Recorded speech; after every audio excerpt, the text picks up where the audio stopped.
Hey, what's up? We're in the following part here. I'm explaining a story that really broke my heart and I was in a lot of trouble at the time, so it's not comfortable for me to share it. So let's just get this out the way, and all of it's like random details, so I don't have to keep at the story and just start telling you about the dream, okay?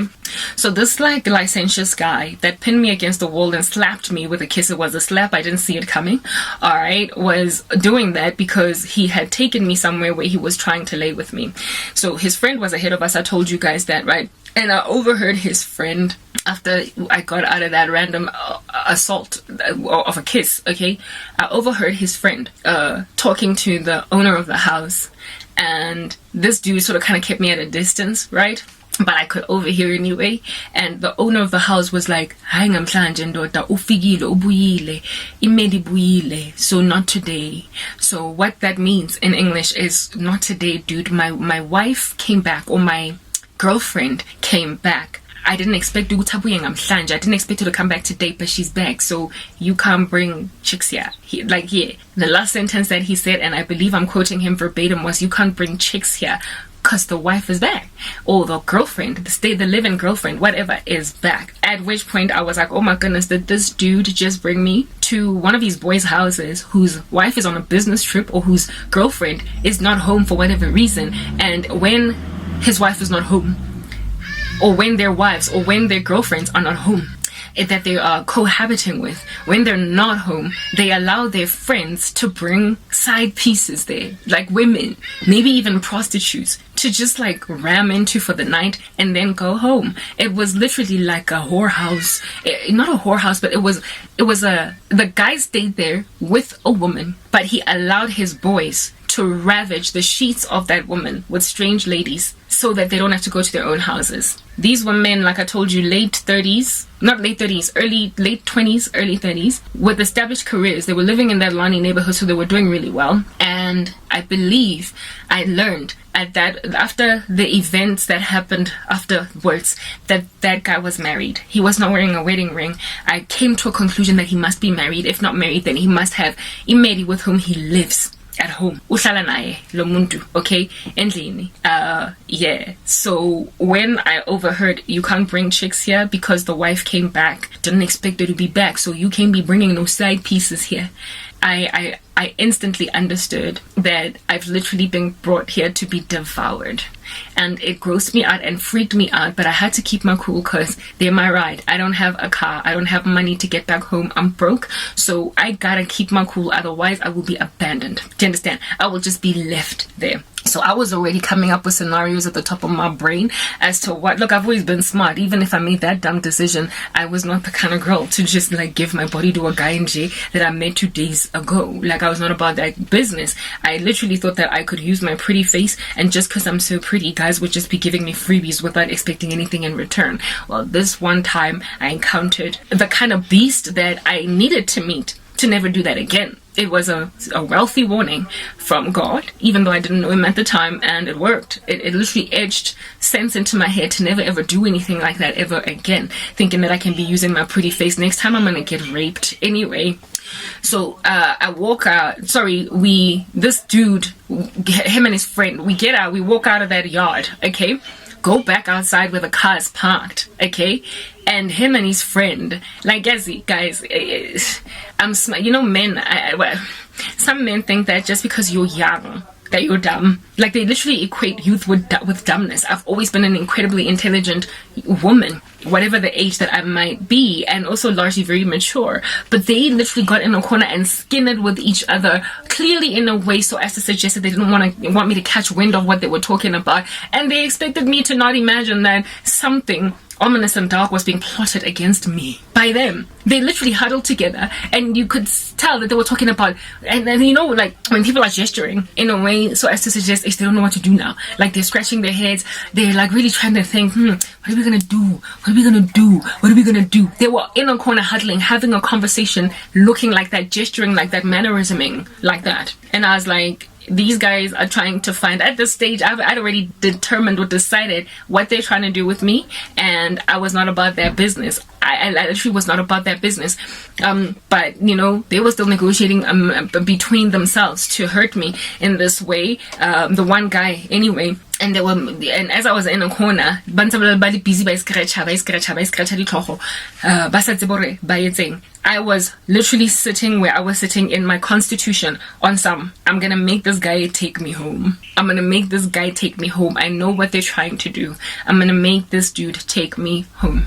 I'm going to make him take me home. I was regretful. I was low-key palm sweating, but I was keeping my cool because I did not want these guys to treat me in a way that I would later regret. Do you understand? Hurt me in a way that I would later regret. I had to act as if though I'm not currently gazing upon them as ones who essentially think of me as some kind of prosy or whatever, like a one-night stand. I determined in my mind that I'm going home, but I couldn't just say take me home. I knew that I'm going home, and I knew that it was over between me and this guy, that I'm not going to give him a chance. I put the pieces of the puzzle together that maybe he's married. I remember thinking, if this guy has brought me to his friend's house, why not his place? Why didn't he offend me by taking me on a first date to his place? I get it. I would have felt offended by being taken to a house anyway, because not for me. We were supposed to go to a restaurant and eat. It's not that I'm not about that business. I'm not trying to do any such thing. But I would have been less offended if he had taken me to his house than I was at the stranger's house. So I realized that this guy can't take me to his own apartment or his own house. What is happening at his own house? So I started to tabulate in my head as they were busy scratching their heads in the corner there that there is a home that he lives in that he is avoiding going to or taking me to because there is somebody living there with him that he of course cannot bring me into the environment with them there. So a woman, yeah. So I'm sitting there on some goodness, this guy the audacity, but I'm cool. I'm like literally keeping it cool, even though I'm freaking out, trying to figure out how am I gonna get home. Kiko Senton, all these like kilometers away from home. Eventually the dude comes back, breaks away from the conversation that he's having with his friend, and he's like, let's go book into a hotel. Yo, you know when he said that, it confirmed everything. All my fears, my suspicions, it confirmed that this dude literally like brought me into the space. Oh my god, like how rude is that? Like I just feel as if though, if all you want to do is sleep with a woman, at least take her out for drinks. Get her, drunk, and then see if she will make out with you a whole bunch on the nightclub floor, and then take you, and then see if she will be happy to drive back with you to your apartment or to a hotel or whatever. But you don't just bring a woman like she's a prostitute. It was clear I wasn't a prostitute. You don't just bring a woman to your house the first time that you pick her up. You don't just bring her there and be like, so are we gonna have sex? Because then you're gonna waste your time. Some ladies are gonna slap you, some women are gonna just walk out, they're gonna feel offended, they're gonna be like, my goodness. Like there are ways to stealthily get a woman to your bed. This dude was just brazen. He picked me up with the intention to have sex with me that night and do nothing else. And so he expected that I was just gonna be happy to be taken to his friend's house. And he was going to do whatever he wanted to do with me there and then take me home afterwards without even hinting at it or suggesting it or even at least inebriating me with 1 or 2 cocktails.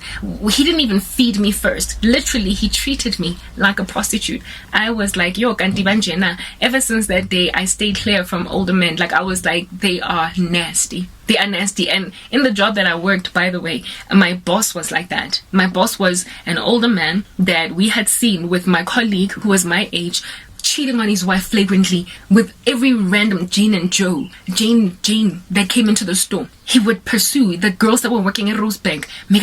But we knew that he was sleeping with the girl wako Stone Cherry, Omongwako YDE, and his wife was so gorgeous. They had such beautiful kids. And when we looked at our boss, we were like, my goodness, this is what happens in a marriage. This is what older men do. Ay suga. Lendo Talena, he had such a beautiful wife, and the wife was so soft. She was so kind when she came into the store. The kind of person, she was so ethereal, so smooth. She looked like she glided when she walked. Not even walked. And for us, the women that he used to cheat on her with were so wretched. Just these like harlotrous, careless young girls that Njefela were in it for the fact that bitch, it's 1,000 rand. Yo, guys, I was like, yo, God forbid, and I don't want to marry a man like that. I hope they make them differently. I really do.